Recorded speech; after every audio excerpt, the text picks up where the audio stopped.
Generation లో చూసుకుంటే గనక పుట్టిన పిల్లల దగ్గర నుండి చిన్న పిల్లల వరకు ఎక్కువ ఆర్థో ప్రాబ్లమ్స్ ని ఫేస్ చేస్తూ ఉంటారు. అసలు ఎందుకు చిన్న పిల్లల్లో ఇంతగానం ఆర్థోకి సంబంధించిన ప్రాబ్లమ్స్ వస్తున్నాయి, దీనికి గల కారణాలు ఏంటి అనేది మనం డాక్టర్ గారిని అడిగి తెలుసుకున్నాం. ఈ రోజు మనతో పాటు ఆర్థోపెడిక్ సర్జన్ డాక్టర్ విజయభాస్కర్ గారు ఉన్నారు, వారితో మాట్లాడతాం. నమస్తే సార్. నమస్కారం సార్, ఇప్పుడు చూస్తుంటే గనక చిన్న పిల్లల్లో ఎక్కువగా ఆర్థోకి సంబంధించిన ప్రాబ్లమ్స్ అనేవి చూస్తున్నాం. దీనికి గల ప్రధాన కారణాలు ఏంటి?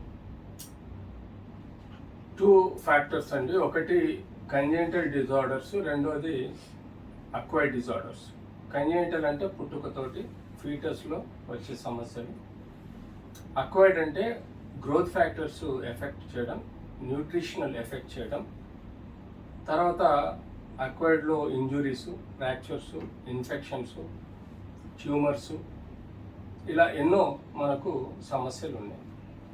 సో మనం యూజువల్గా కంజెంటల్ డిఫెక్ట్లో మనం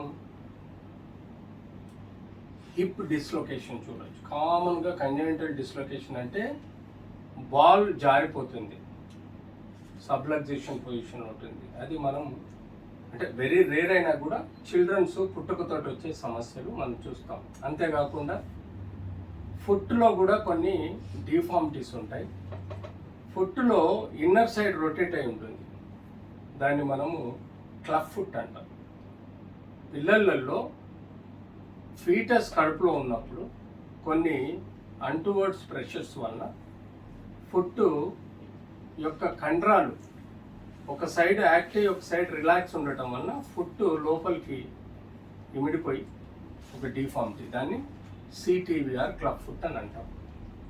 అంతేకాకుండా న్యూట్రిషన్ బేబీ మదర్కి సరిగ్గా లేకపోతే పెజర్స్ డిజీజ్ కానీ, లేకపోతే ఆస్టోపోరోసిస్, లేకపోతే రికెట్సియా అనే డిజీజ్ కూడా విటమిన్ డి, కాల్షియం డెఫిషియన్సీ వల్ల మనకు వస్తూ ఉంటుంది.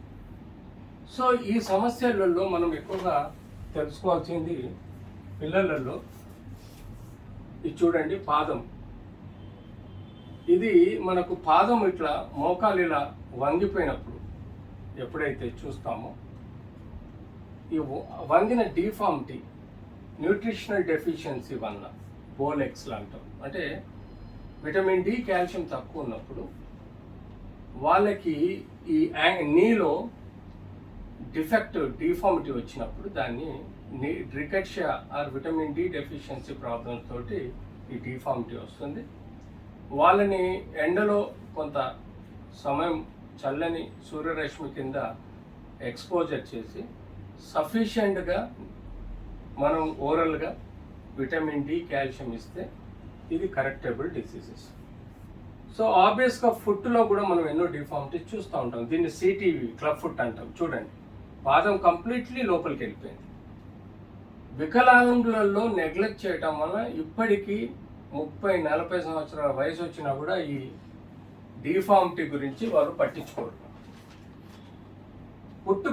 పుట్టినప్పుడే ఈ బేబీకి ప్రాపర్గా స్ట్రాపింగ్, మదరు ఆ పేరెంట్స్ మ్యానిపులేషన్ చేయగలిగితే ఈ డిఫార్మిటీ ఈజ్ కరెక్టబుల్.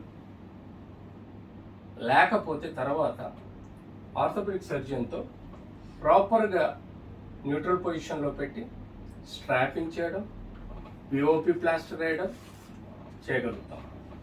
లేదు ఆ డిఫార్మిటీ అతిగా ఉంది, కరెక్ట్ కాలేదనుకుంటే మేము ఈ బోన్స్, మజిల్స్లలో కొన్ని సెక్షన్స్ తీసుకొని కట్ చేసి, బోన్స్ని కట్ చేసి ఈ ఫుట్ని ఇలా స్ట్రైట్గా చేసేసి రాడ్స్, పిన్స్ వేసి ప్లాస్టర్ వేసి కూడా సరి చేయగలుగుతాం. ఈ డిఫార్మిటీ పిల్లల్లో కరెక్టబుల్ డిఫార్మిటీ. దీనికి నెగ్లెక్ట్ చేయటం వల్ల జీవితాంతం సఫర్ అవుతాం. సో అలాంటి నెగ్లెక్ట్